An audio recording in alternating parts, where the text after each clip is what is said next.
welcome back to my channel. As usual, I am in my car. I know it's been a hot minute since I've posted. I think it's been like 3 or 4 weeks, but we've just had some stuff going on. We're trying to find a new house. If y'all know the housing market right now, you know that's a little ridiculous, but that's a whole different story, a whole different video. What I'm excited for is to be back with you guys this week with a whole brand new what's for dinner. I have 3 amazing recipes for you guys to try. As usual, I will have everything linked down below. And if you enjoy this or want to see more videos like this, be sure to like, share, and give this video a thumbs up and just hang around with me. Let's get into it.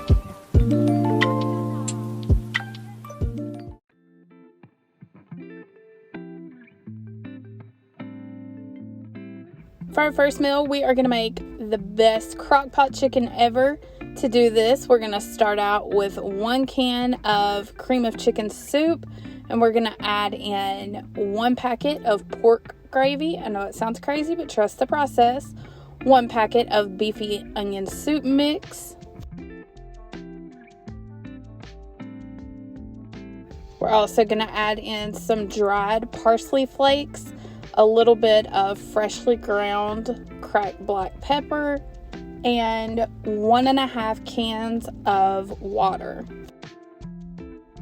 Give all that a good mix and set it aside.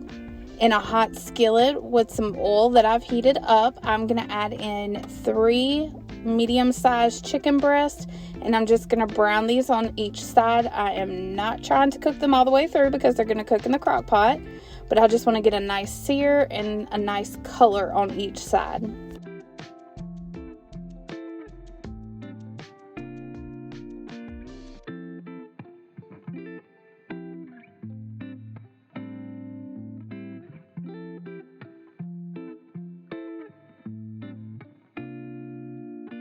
Once the chicken is browned on each side, go ahead and add it directly into your crock pot.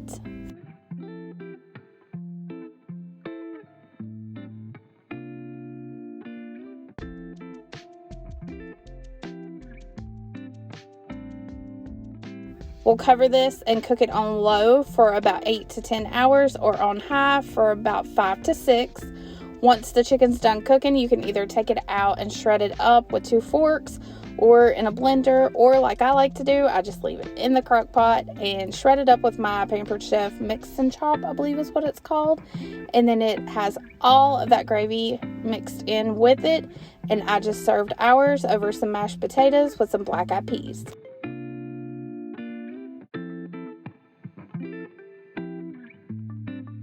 Next up, we're going to make some Babybel stuffed cheeseburgers. I just have a couple pounds of hamburger. I use the 85.15 or the 93.7, whichever the store has on sale, because I know grocery prices are crazy. I am going to measure this with my heart. I'm adding in a little bit of dried minced onion and a little bit of Kinder's The Blend, which is just salt, pepper, and garlic powder.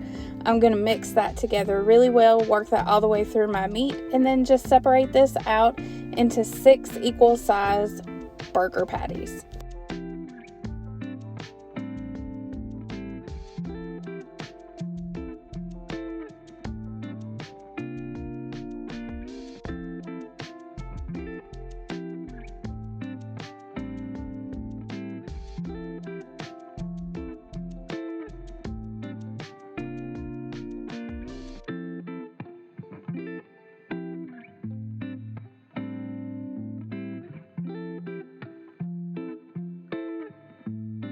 Once all the meat separated out, I am going to go ahead and add in 1 little wheel of this Babybel cheese. I will say from personal experience, I recommend only doing half, or maybe chop up the cheese and mix it in with the burger patty, because it does melt out and make a little bit of a mess, but that's okay. We live and learn. So top each patty with your Babybel cheese. And then you want to take and just wrap it all around. It's almost like you're going to make a cheese stuffed meatball, and then we'll flatten it back out into a patty. We just want to make sure that cheese is in there very nice and secure, or at least nice and secure like I thought it was until I started cooking it.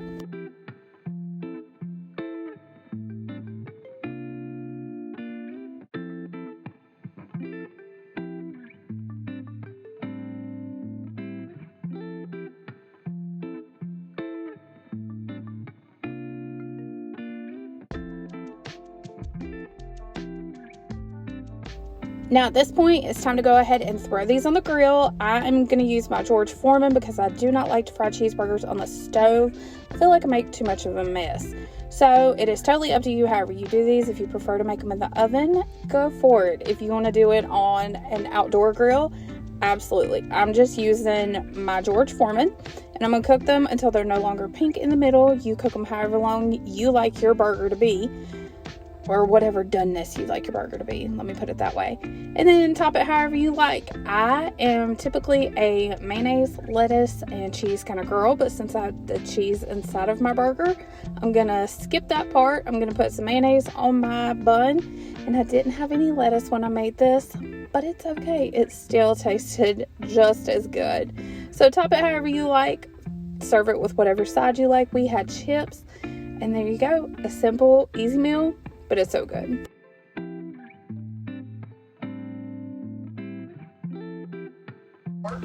And for the last meal of the week, we are gonna make Italian Crockpot beef and noodles.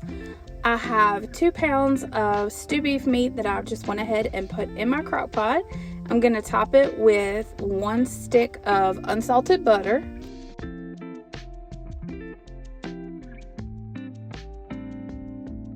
And now I'm going to sprinkle over 1 packet of Italian dressing seasoning mix.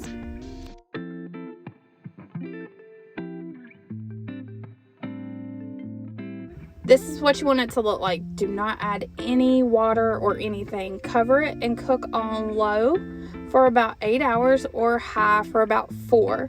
When it's time to serve, go ahead and cook up 1 bag of egg noodles. Cook them according to package directions. Drain them and then add them into your beef and butter and seasoning mixture in the crock pot. Mix it all together. Make sure everything's really nice and coated and well combined.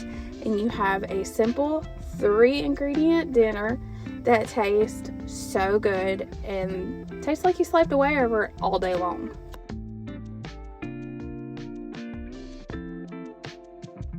I hope y'all enjoy these meals. I hope you give them a try. If you hadn't subscribed to my channel already, be sure to do that. Give this video a thumbs up and a share. And I will see you guys next week. Bye.